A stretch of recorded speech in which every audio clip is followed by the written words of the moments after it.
Okay. All right. We are live. Andy is joining us here. Bernie McGurl is with us.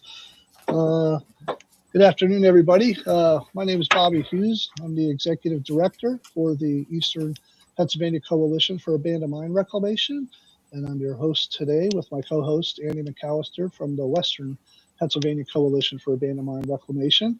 And our guest here, Bernie McGurl with the Lackawanna River Conservation Association.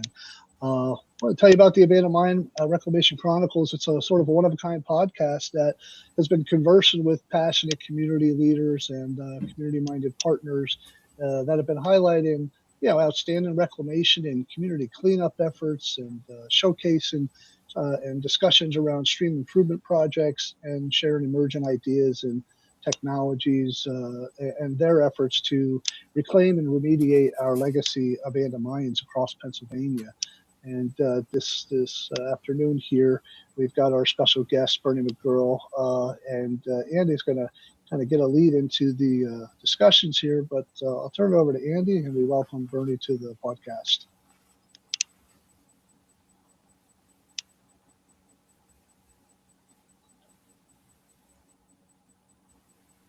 Thanks, Bobby. I want to apologize for any difficulties on my connection from my end. So if I kind of blink out based on my lousy connection, Bobby will take over until I can get back in again. First, we have to thank the Foundation for Pennsylvania Watersheds for underwriting the first 12 episodes of the Abandoned Mine Reclamation Chronicles podcast.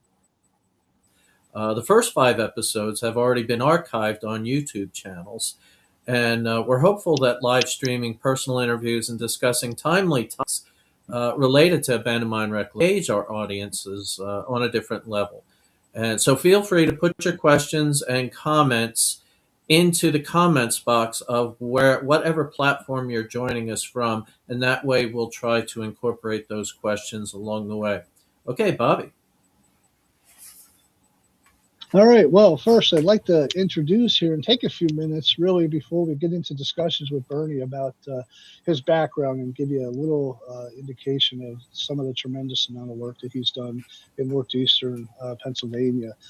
Bernie McGurl is a fourth-generation native of northeastern PA, and he resides in Scranton. Scranton? We say Scranton around here. He retired as the executive director for the Lackawanna River Conservation Association at the end of 2023, having served there in that position since 1991, when I was just graduating high school. He co-founded the LRCA in 1987 with a group of community volunteers and served in a volunteer capacity as the president of LRCA from 1989 up through 1991. He also served with the former Department of Environmental Resources in the Bureau of State Parks, and later with the Bureau of Forestry in 1970 to 72. And between 73 and 75, he worked for the railroad industry with the Sperry Rail Service and the Erie-Lackawanna Railroad. He worked with various roles and capacities in the construction industry as well from 1976 up through 1991.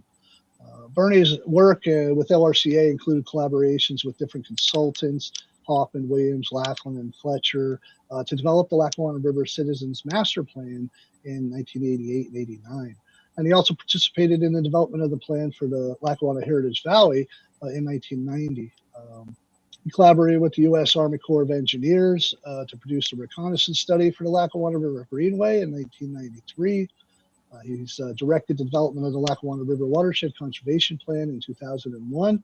And he's collaborated with the development of the Luzerne-Lackawanna Open Space Recreation and Conservation Plan in 2003. He collaborated with several other LRC directors in '95 to incorporate the Lackawanna Valley Conservancy as an affiliated nonprofit land trust that had a mission to work with LRCA to acquire and conserve land and water resources within the 350 square mile area of the Lackawanna River watershed. And since that time, the LVC has acquired over 500 acres of land along the river and tributary streams. This includes several reaches of abandoned railroad right-of-ways that have been acquired through donations and purchase to facilitate development of several sections of the Lackawanna River Heritage Trail, And the LBC owns several parcels of abandoned mine lands and a Superfund site. Between 2010 and 2013, he collaborated with LRCA, our coalition here at EPCAMR, and the Susquehanna River Basin Commission to develop the Lower Lackawanna River Watershed Restoration Assessment Plan that we called a RAP. And that plan evaluated the flow volumes and the hydrology of the Old Forge borehole and the Duryea breach, AMD systems, and that together discharge over 100 million gallons of mine drainage per day into the Lackawanna River near its confluence with the North Branch of the Susquehanna River, about 3 miles upstream in Old Forge. During 2018 through 2022, he managed LRCA to the work there to produce conservation plans for both Roaring Brook and Leggett's Creek, two of the larger tributaries of the Lackawanna River. And in 2022, he led the work to produce a plan for the North Scranton riverfront along a mile stretch of the river impacted with urban blight and brownfields contaminants along the riverbanks. His academic background includes undergraduate studies in political science and public administration at the University of Scranton and the humanities at Keystone College. He also attended Johnson College studying the construction trades. He presently serves on the board of the United Neighborhood Centers, the Rail Trail Council of Northeast PA, and of course EPCAMR. All from there's a NEPA article that mentions Bernie, and it says that Bernie's a proud Dunmore native. He came of age as NEPA's coal mines and rail industry neared their end. When not outside from sun up to sundown, young Bernie attended St. Mary's Elementary and later walked the first graduating class from Dunmore Central Catholic, that's now Holy Cross. From there, he attended the University of Scranton, Keystone College, and Johnson College, and cut his teeth as a carpenter and firefighter for the Bureau of Forestry. And in 72, when Hurricane Agnes came along, that drew him back near the water. Happens to be the year that drew me into the water and into this earth on the day of the flood. So it goes back, we go back a long time here. He volunteered to keep the rise in Susquehanna at bay, and after it breached the levees, he got to work helping Wilkes-Barre rebuild. He railroaded for a stint in the Midwest via the Norfolk Southern, and made his way back home to the Erie Lackawanna. And here the rambling stopped. He planted his roots. He looked up on the Lackawanna River, its rotten smell, the sewage, and decades of careless industrial waste and mine drainage, and he decided to do something about it. He's well known for his work as the executive director for LRCA. He's helped to develop the Lackawanna Heritage Trail and to get the Steamtown National Historic Site up and running. And he's played a crucial role in founding the Lackawanna Valley Heritage Authority and many other nonprofits. And today, in his mid-70s, he scaled back a bit, not much it seems, but a bit. And he has a new role now as a project manager and senior advisor and project person for LRCA.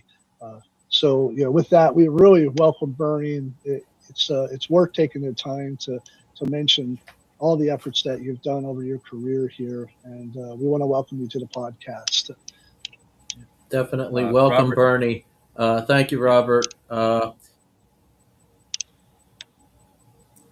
Yeah, it's good to join Robert and Andy. It's good to join you guys. And we want to get to know our guests on a personal level. So let's allow all the viewers to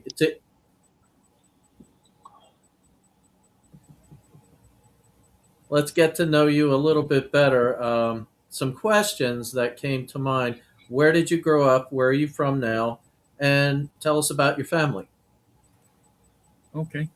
Well, as Robert mentioned in his comments, I grew up in Dunmore, Pennsylvania, which is sort of the Brooklyn of Scranton. It's right next door, and I live in the hill section of Scranton right now. So I didn't go too far from where I grew up, but I did a lot of traveling in my earlier life in the 60s, 70s. Spent some time in Europe, Mexico, and California, and I always ended up coming back here. So I sort of got permanent and bought a home in the hill section in 1985, and been put down my roots and been here ever since. My my family goes back a long time in Lackawanna County. On my father's side, they came over from Ireland. They saw the handwriting on the wall, and my great grandparents came over in 1840 before the potato famine, and settled up in Jessup. And my mom's family came over in the 1860s and settled in Dunmore. So by the turn of the 20th century, both sides of the family had made a little bit of money and got themselves educated and situated in Jessup and Dunmore. On my dad's side of the family, they were coal miners, and my father's father, my grandfather, was hoisting engineer at Mount Pleasant Colliery up in Jessup, and he ran the elevator on the cars on the slope. And later he became postmaster Jessup Borough. I got a certificate signed by President Roosevelt in 1908, giving my grandfather the postmastership in Jessup. On my mom's side of the family, my great grandfather was a mining engineer, and they had mines up on along Roaring Brook in where the Naples Auto Parts facility is today, and up under where the Interstate 80 and 84 and 380, the big junction of the interstates, when they were digging out the grades for the interstate improvement with the Casey Highway project there, they actually excavated down into my great grandfather's mine. I remember getting to look down and see a couple of the tunnel openings. He was also involved with some partners and ran some of the mines in the semi-anthracite area up in Sullivan County around Lopez and Bernice at the turn of the century. So yeah, we go back a long time, and so I grew up with that stories of the mines and gravity railroads and picking huckleberries up on Music Mountain and all that. Wonderful. Thank you. Robert, go ahead. Yeah, I was gonna burn with you got a pretty interesting mix of trades, and with your educational background. Can you tell us a little bit more about that, and like how your training in construction and the education you received in like political science and public admin really kind of prepared you for your career in the environmental nonprofit arena? Did that happen when you were in college or when you were doing the trades, or did it happen, as an outgrowth of you in your childhood? Yeah, I think it was more just growing up with the legacy that I had in my family. My dad was a professor of literature at the University of Scranton. He was a local historian involved with the Lackawanna Historical Society, and he would be volunteering down at the Catlin House at the Lackawanna Historical Society. And when I was a kid, I'd go down there with them on a Saturday afternoon, and he'd be working on a project with some of the other members to put a program together, doing research on. And I had the run of the collection, so I spent an enormous amount of time when I was 8, 9, 10, 11, 12 years old in the library at the Catlin House, just pulling one book off the shelf after another, poring over it, reading it, looking at the maps, asking questions of my dad and some of the other volunteers. And I learned a lot about the history of Lackawanna County, the history of railroading, the history of coal mining and steel making, iron and steel industry that brought the Scranton family here to develop the development of the gravity railroads with the Delaware and Hudson Canal, and the Pennsylvania Coal Company and their gravity railroads down to between Pittston and Dunmore and Honesdale and Hawley. So that was my genesis, I think. I remember watershed wise, the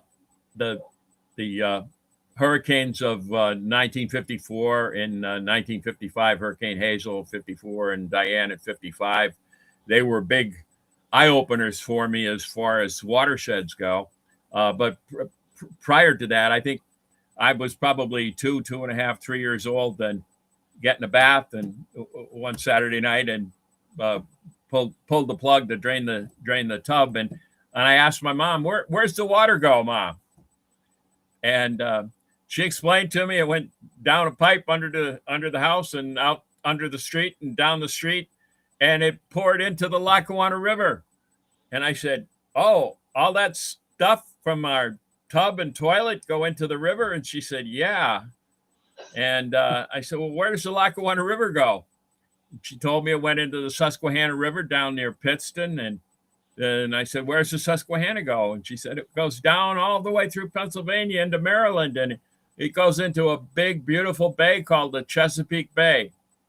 So I had a watershed awareness, I think, when I was 3 years old. And it was only reinforced by some of the things I learned, in my other early years, growing up into a teenager. And then when I got into college, I really didn't have any, context. It was a crazy period, the late 60s, early 70s. But I think I always had it in the back of my head. I think in my political science and public administration studies, I sort of looked at criminal justice, and I was into different aspects of the criminal justice studies, and I got intrigued by obviously remembering the Knox mine disaster and other things, and the demise of the coal industry in the 1960s. I started getting into doing some academic papers on Project Leviticus, which was an operation of the United States Department of Justice in the late 1960s and into the early 70s and 80s. That was associated with the trying to figure out what was up with the advance of criminology, criminal activities in the anthracite coal industry, the infiltration of organized crime, and the development of the Great American Coal Company, the Blue Coal bankruptcy, which was the largest bankruptcy ever filed in the Middle District of Pennsylvania. And it took the feds under the bankruptcy trustees that were appointed by the court to about 25 years or more to adjudicate the Blue Coal bankruptcy. And it just had thousands and thousands of acres of abandoned mine land in Lackawanna and Luzerne counties tied up in litigation and for all that time. And then, gradually the development of the Earth Conservancy with the former Congressman Paul Kanjorski helped to adjudicate it down there. And then the parcels were sold off to investors up in Lackawanna County. So I got interested in it from a public policy standpoint there. And all the while I was basically going to school part-time and working as a building contractor and raising family. And it just sort of happened. I got involved as a volunteer with the beginning of the LRCA in 1986 and 87.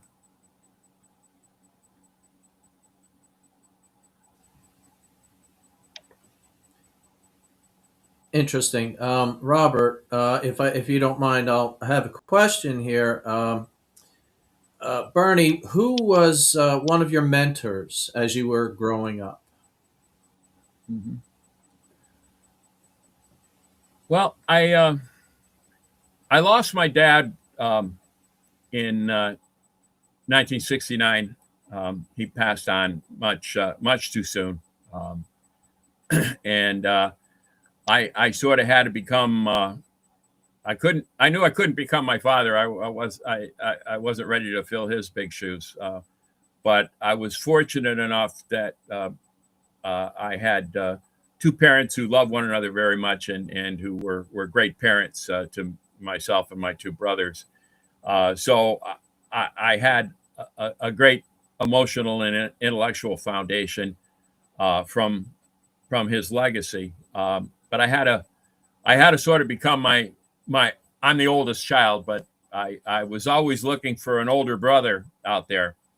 And during my college years, about that time, I got very fortunate and won an enormous prize, I guess you could say. I got a real high number in the draft lottery. So I didn't have to worry about being drafted. I was 1A for a while, and I got a deferment when I was in college the first couple of years. But then with the lottery, I was up in the I think it was up around 239 or so in the number. So so I just looked around, and one of my buddies, a couple years older, a student, Lou Corbett, from Newark, New Jersey originally. Lou and I both had Triumph TR. He had a TR6. I had a TR4A sports cars. They were both British racing green. So we sort of bumped into one another with these British sports cars that we had and became friends. And mine ended up a few years later spinning out in a snowdrift, but it recovered. And his ended up in a bayou down in Louisiana. It didn't recover from that. But I learned a lot from Lou. And I think that's where I became a nonprofit junkie. A year or two after college, he was here and there, and when he was back in town one time, we were into organic food and stuff. So we decided he couldn't get the kind of food that we wanted to have, so we started a food co-op. So that was my introduction to the nonprofit world in 72, 73, 74. And then about that time also, another really good friend of mine, Guy Bay. I think, Bobby, you remember Guy. He was I do. He was property manager for Pennsylvania Gas and Water Company and managed all the watershed lands of that later became the Theta lands. And yep. Guy was an early volunteer and board member of the LRCA, and he actually, his knowledge of land, he was a registered land surveyor, and he was one of the impetuses on the board to help to create the Lackawanna Valley Conservancy in 1994 and 95. But I learned a lot from Guy, and I would always count on his advice. He was very, very quiet, deliberative, but decisive influence, and had a great sense of humor. And they're both gone, but I miss them both. But I think I learned a lot from both of those gentlemen, and I had a lot of other mentors over the years too. I mentioned John McDonald, Brigadier General John McDonald, very noted fellow in the political and community scene in Scranton, and a gentleman named Henry Frashoni. Henry was developer of modular home manufacturing company.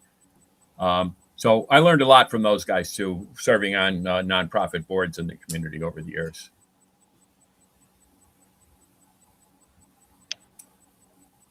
That's good. Andy, maybe before you Now go ahead.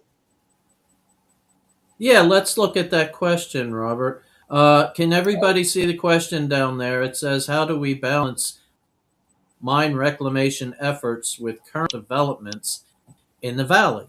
I would love to see a balance for truth, including the restoration of Eddy Creek to its normal flow. Any comments on that? Definitely. And John, I've been meaning to reach out to you. I know you called the office a little bit before Christmas and with the holidays, and there was some personal stuff going on with my family. I'll get into it when we talk later. But you're definitely on my list of people to talk with in the new year. And the restoration of Eddy Creek is one of the top priorities for the LRCA. We've been collaborating with the Bureau of Mine Reclamation, and we'll be talking further with you about it. But we're really excited that the project was sort of in the doldrums for many years, and I reached out after some conversations with my board members and our new director, Tara. I reached out to BAMR about a year and a half ago, and we've been facilitating some discussions with them, and I'll be sharing more details on that when we get to talk soon. But for those across the region or across statewide that might be looking at seeing this podcast, Eddy Creek is one of the many beautiful tributaries of the Lackawanna River. The water from Eddy Creek never gets off Moosic Mountain to get to the Lackawanna River. It infiltrates completely into the underground coal mines underneath the valley. There's a big hole in the creek bed up in the Marshwood area near the Casey Highway interchange. And all that water from Eddy Creek comes out into the river in the borehole. And, when we get Eddy Creek restored and seal that'll probably reduce about 5 or 10% of the flow coming out of the borehole in Old Forge, and it'll restore the flow all the way down through Troop to the Lackawanna River, right where Troop and Elephant and Jessup, Troop and Elephant and Dixon City come together. So it's a long time coming. We're not there yet, but the Bureau of Abandoned Mine Reclamation has made some great progress, and we're excited to be working with them and the boroughs of Troop and Elephant on this project, and yourself and your neighbors. So I'll look forward to talking to you and getting further input from you. I'll try to give you a ring later this afternoon, if not the first part of next week. Yeah, that's good to know, Bern. That's good to know, Bern, because a lot of the efforts up in the Lackawanna Valley and all the way down through the Wyoming Valley, from what we've seen, is that anytime we can restore water to the surface and abate the formation of the mine drainage coming from either the borehole or the Dirty A, or down in here in the valley to Solomons or Plainsville, some of these other discharges, you're reducing the cost and the long-term operation and maintenance of any future treatment system that has to come online to take care of the pollution after the fact. So if there's ways to do the restoration work and do the stream channel restoration, restoring a floodplain, putting a trout stream back on the surface that reconnects above the coal measures to downstream areas, and even up in the Lackawanna Valley, we know that that's true. That's going to be great for increasing the water quality and ecology and health of the streams that need to be restored back to the surface. But it's it's definitely no cheap undertaking, and Earth Conservancy is seeing that down here in Nanaco Creek with their restoration. That's $17.5 million, and it's only 15,000 linear stream feet that they're trying to do the restoration of, but that's what it's going to take to do the work, to do it right. So really happy to hear that project is moving forward. It's about a 3.5 miles altogether, and they're going to be doing it in several phases, but it'll bring that water to the river, and it'll create a greenway space along. There'll be a maintenance road installed as part of the construction, and we're hoping to keep that alive as a passageway and create a pathway. It will link the three boroughs, and it'll go right through the Mid Valley school campus. So it'll be a great way for kids to walk and ride bicycles to school, and we're hoping to make that happen as one of the other outcomes of the project as well. That's great. That's great. Wonderful. Thank you. Bernie, the Lackawanna River Conservation Association has been around since 1987, almost 40 years, which is quite a feat.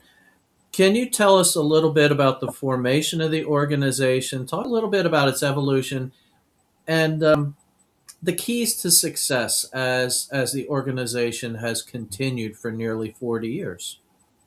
Mhm. Yeah, we're.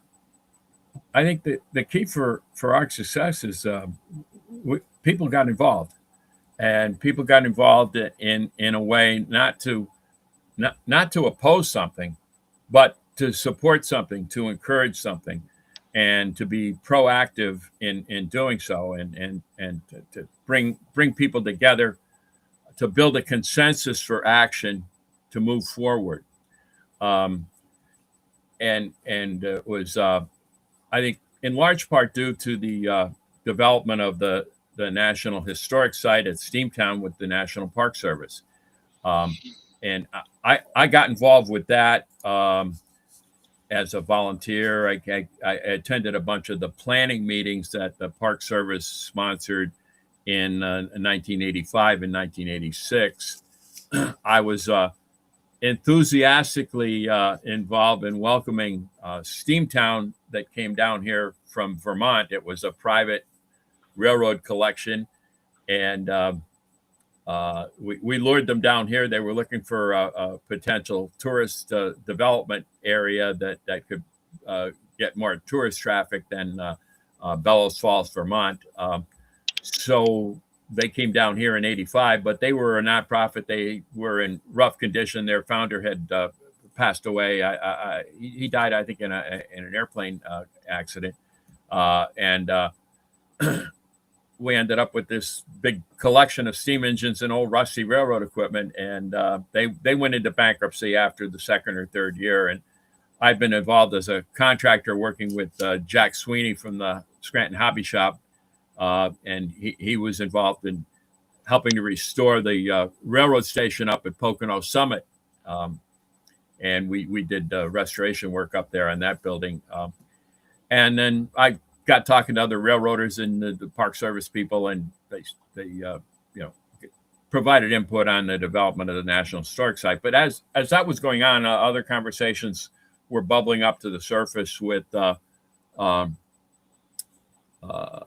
idea that, hey, we have a national unit in the national park here.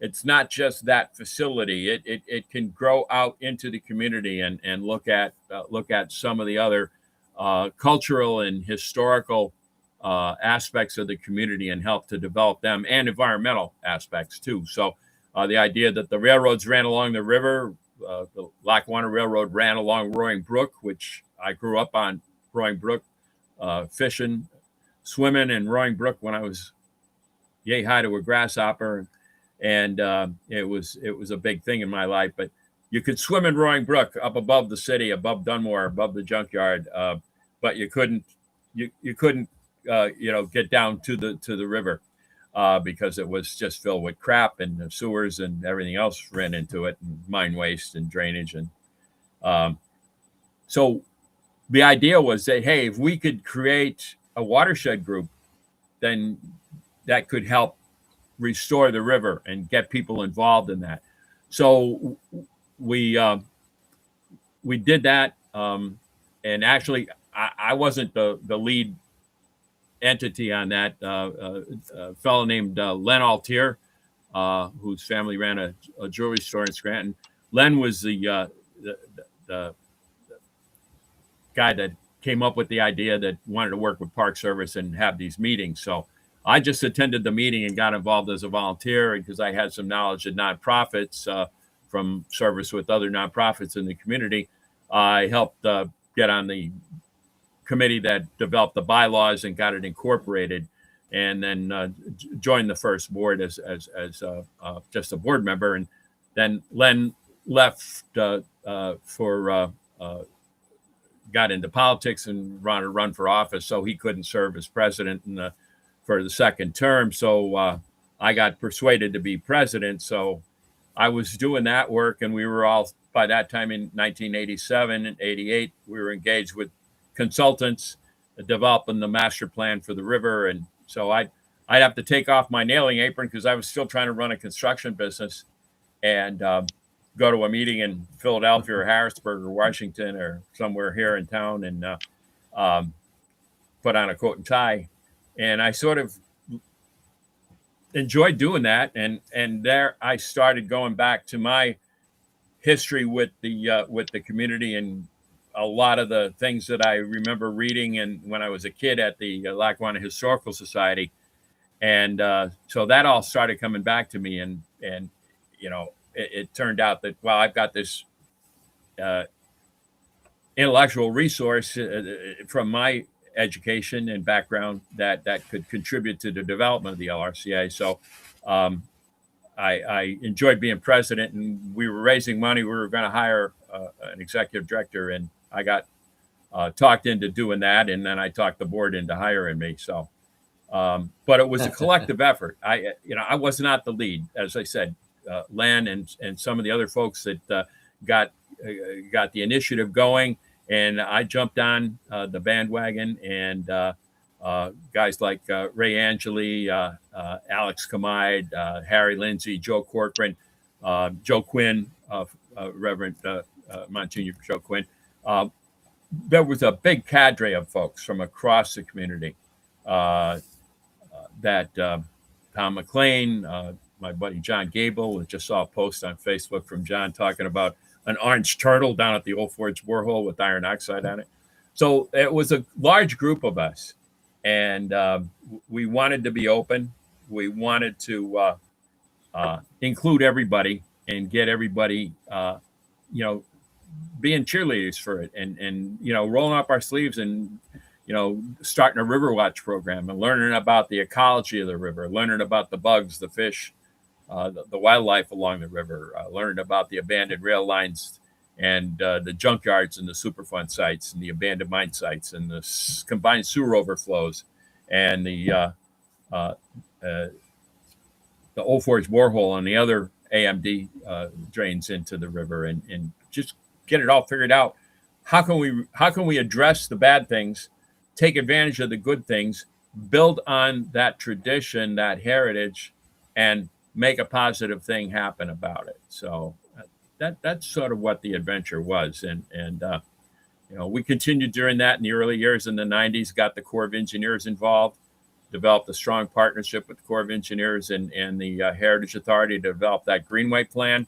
And that led to the whole Heritage Trail program getting developed. And then also the incorporation of the Rail Trail Council up in the upper watershed.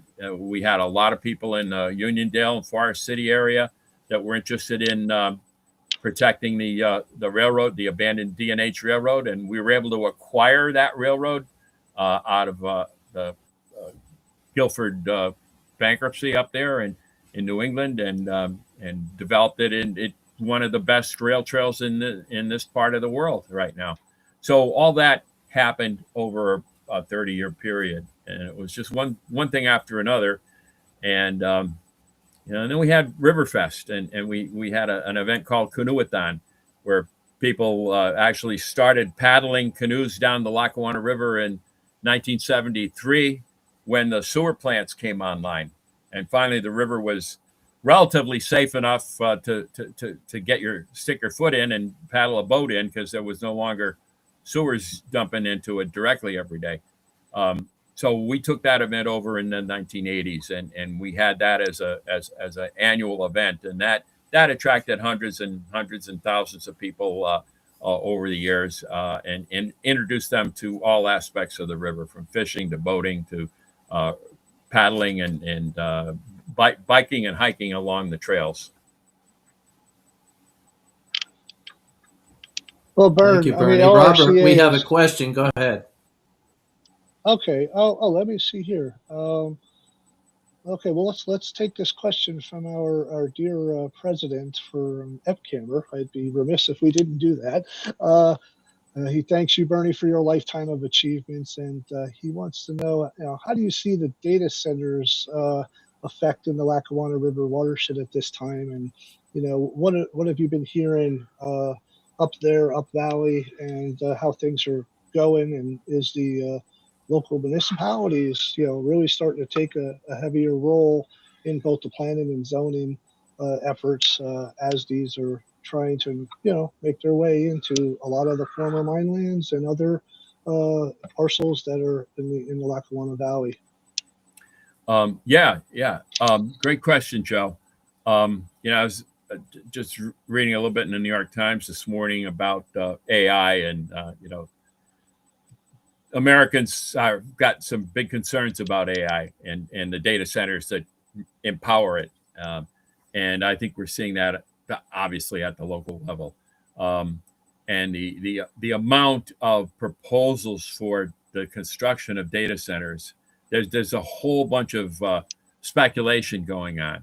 And I think our communities are adversely impacted by gross speculation on the part of investors that want to site these facilities here.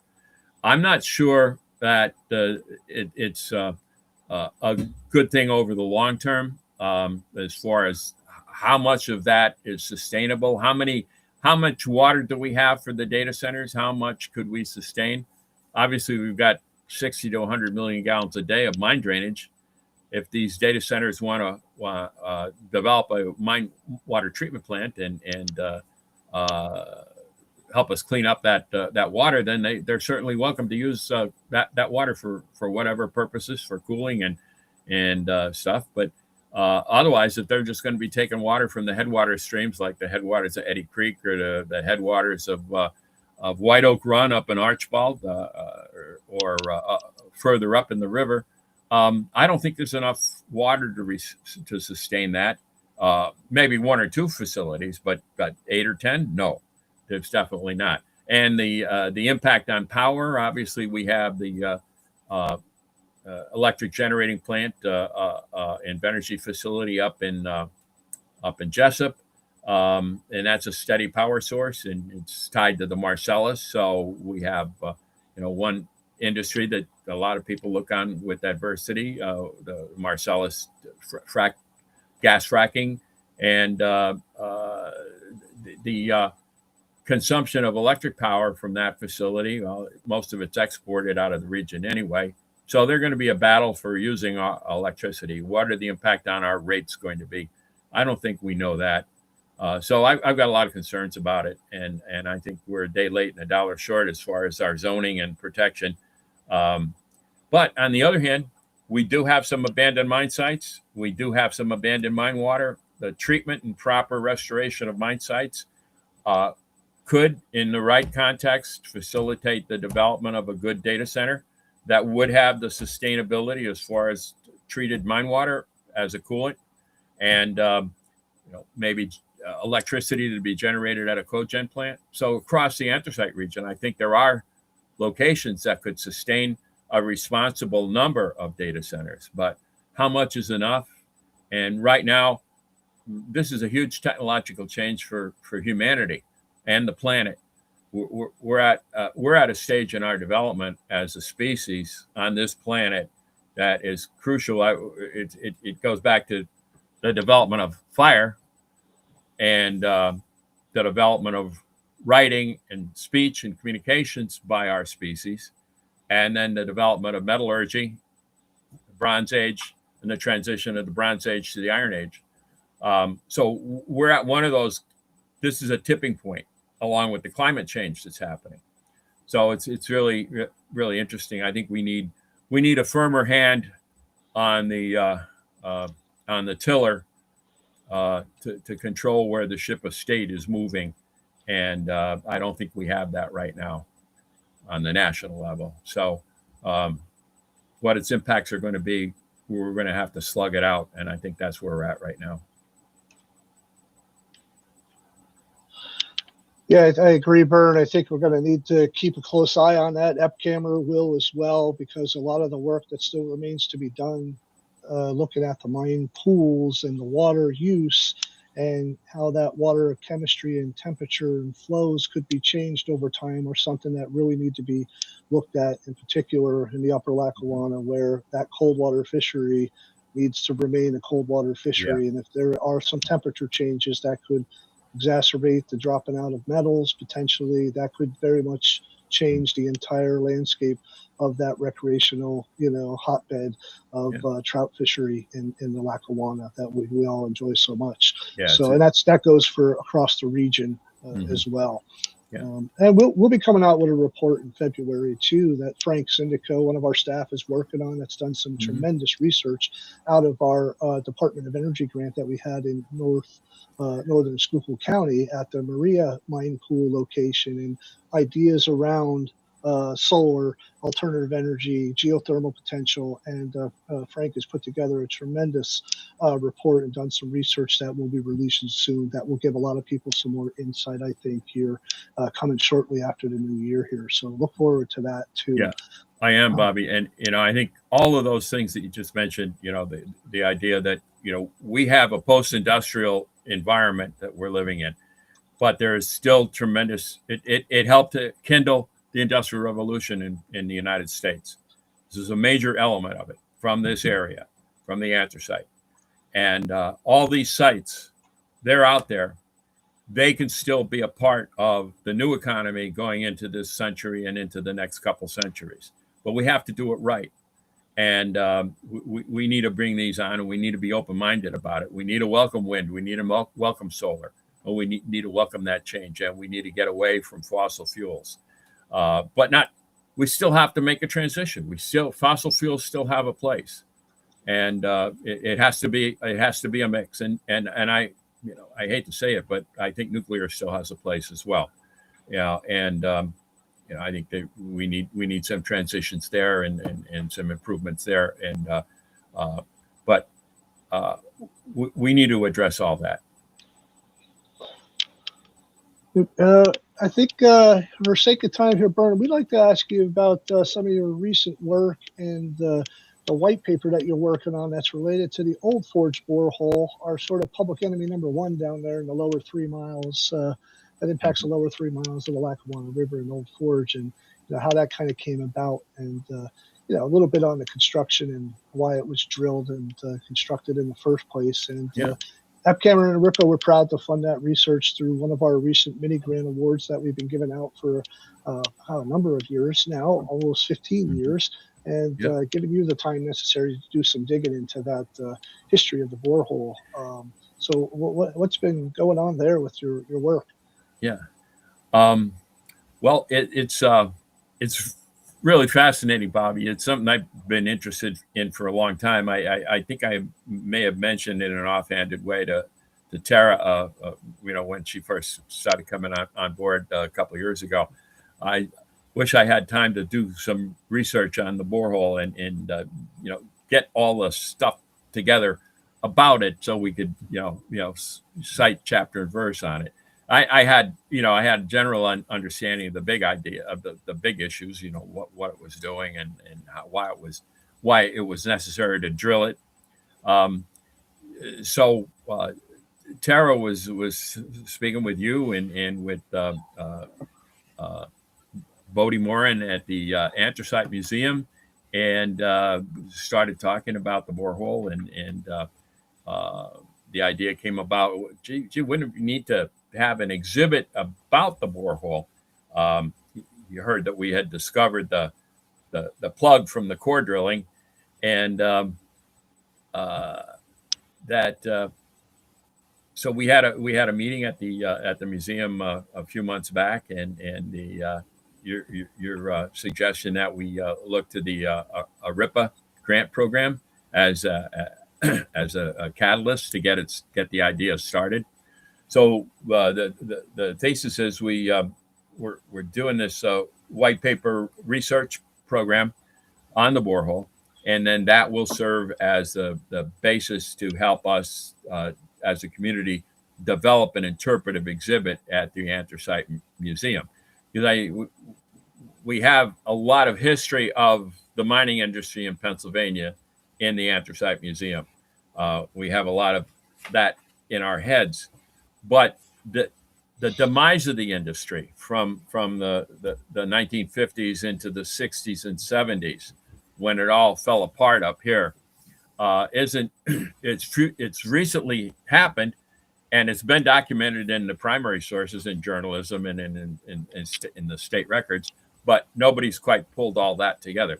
Bob Walensky has done some terrific work on the assessment of the Knox mine disaster, which was the coup de grace that everybody sees as the symbolic event that ended the industry. But there was a lot underground, a lot behind the scenes that went into that, and was really bigger than just that. So we thought, well, let's pull it together. Let's get that information out there so the public could see it. So I started some of the research into the newspaper archives, and it's validated a lot of what I knew. It's provided me a couple of interesting bits and surprises. For instance, originally they were contemplating drilling two big bad boreholes, both 42 inches. One was going to be drilled pretty much where the Duryea Breach is located, and the other one they were going to drill down right on the riverbank at the Susquehanna in Piston, where the Butler Mine Tunnel comes into the river. And in the meantime, nature took its own course. The Central and Number 9 mine pool surcharged and broke the ground open where the Marcy vein had been surface strip mined under what had been a canal basin that was part of the historic Pennsylvania Canal Works down there in Duryea, and that created the Duryea Breach. And so mine water just started flowing out of the ground, and there was a nearby mine shaft, the Phoenix shaft, that mine water had been coming out that shaft as well.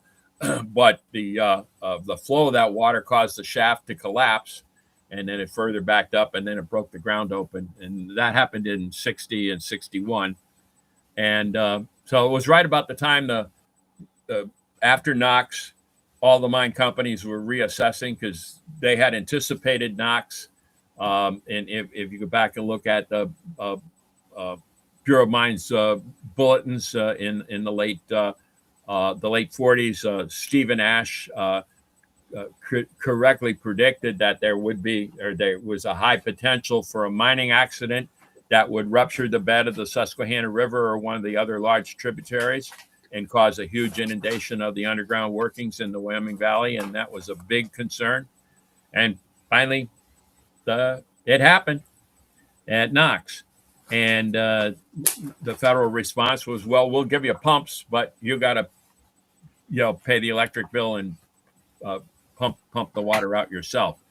And it was interesting. There's no honor among thieves. One of the things I learned was that there was an offer by the feds to provide more pumps up in the northern field here in the Lackawanna Basin, and down around Wilkes-Barre.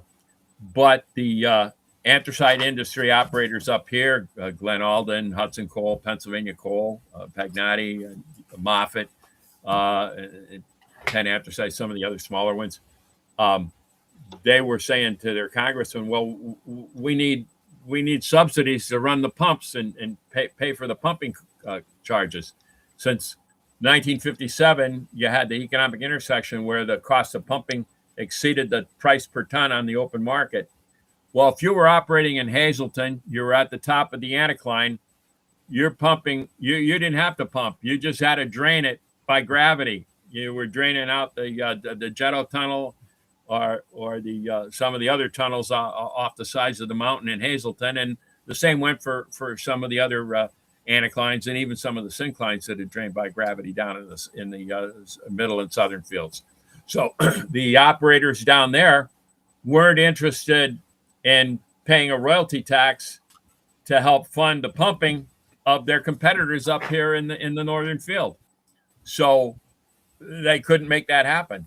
So one by one, the companies that were still operating said, hey, if I go out of business, here's the key to my pump house. You run my pumps, you pay the electric bill, I'll see you, goodbye. So one by one, Hudson Coal went out, Pennsylvania Coal went out, Glen Alden went out. Everybody went out. Moffett was the last one operating. They were operating Hudson, Pennsylvania, and Glen Alden's pumps in the Lackawanna Basin. They couldn't do it. So they sent a letter to the governor in November 1st, 1960. We're turning off the pumps. That's it. We're done. Now, so they and some of the smaller operators were still operating above where the level of inundation was expected. And so they were still operating up along the outcrops in Carbondale and in Oliphant and Troop, et cetera. There was still some viability for the industry, but at a much smaller scale. So they went from 5,000 people employed to maybe 500 in the course of 60, 61, 62. So all that happened, and then between November 1st, 1960 and through 1961, the mine filled up, and it started surcharging, broke open the ground at Duryea, and started flooding people's basements in Pittston Junction and Duryea and Music, and saturating the groundwater, causing all sorts of subsidences up all through Scranton in the Mid Valley, and the idea was that, hey, we got to relieve the pressure. So the state came in, the mining engineers from the Bureau of Mines in Mineral Industries, and they said, well, here's where we do it. But then when the ground broke open at Duryea, that changed their thinking, and they said, okay, well, the other spot, we'll drill a borehole at Old Forge, and we'll just need to drill one right at the top of the anticline where it crests out in the riverbed, and we'll drain the basin under Scranton and the Mid Valley from that one point. So that was the decision that was made, and so between April and September of 1962, the Department of General Services of Pennsylvania contracted with the Ezra Stipp Construction Company of Scranton, and they drilled that 42-inch borehole and put the appurtenances in there at Old Forge. So that was the big deal, and there's also some confrontation with the angling community. Fishermen said, "Hey, you're going to kill all the fish." There was a big fish kill from some Glen Alden pumping down in Nanticoke earlier that year. So there was some environmental controversy about it. But interestingly, the spokesman for the Department of Mines and Mineral Industries was saying, well, what's more important, the fish in the river or the stability of people's foundations of their homes and basements, et cetera. So that argument won the day, and the borehole got drilled. And it's been polluting the river to a major degree ever since 1962. So we think it's the largest abandoned mine drain point source, definitely in the Chesapeake Bay region, but perhaps also on the whole continent of North America. So it's a big deal, and getting it resolved is still, I think, we're going to be continuing to have some dialogue with public and private sector partners about that. Yeah, Bernie, we're running out of time, and we like to close each episode with one piece of advice that our leaders have to offer the nonprofit organizations with respect to organizational capacity and sustainability. Do you have any words of wisdom to share with us? I think you have to be persistent. Don't give up. Never give up. And build consensus. I think those are the two things: persistence and consensus.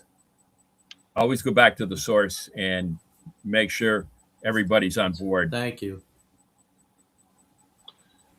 Well, Bernie, we could go on Thank and you. on for hours, I'm sure. But for this particular episode of the podcast, we really appreciate everything that you've talked about so far, and we want to thank you for joining us today. And right. We're thankful to have you as a friend, a mentor, and a partner in abandoned mine reclamation. And we want people to tune in every Friday of the month here at 12 noon for a new episode on the Pennsylvania Abandoned Mine Reclamation Chronicles. We have some interesting guests lined up here in the future months ahead. So if you mark your calendars for next month, Friday, February 4th at noon, we're going to be interviewing Eric Cavazza, the former DEP Bureau of Abandoned Mine Reclamation Director and former Kane District Mining Manager, who's now the Vice President of Legacy Coal Reclamation for Tetra Tech. So it'll be interesting to hear some of his thoughts and his experiences over his career as well. So we really appreciate you doing the interview with us today, and I wish we had a lot more time to talk about what Tara's doing and going to be doing in the future and filling some shoes there, but we'll get her on another interview in the coming months ahead. So we'll talk to her as well. I'd just like to throw one last word in that, get everybody to join us. We're having Shiverfest and Paddle the Lackawanna in the snow and ice on Saturday, January 17th. Good plug, Vern.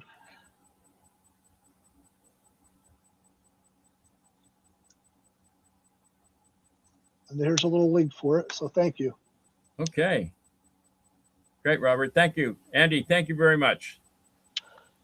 Thank you. Also, a reminder that we still have advertising sponsorship opportunities remaining. So if you see our sponsorship levels in the App Camera store, check it out. Thank you all. Thank you, Bernie. Thanks, Andy. Thanks, Bernie. Bye-bye.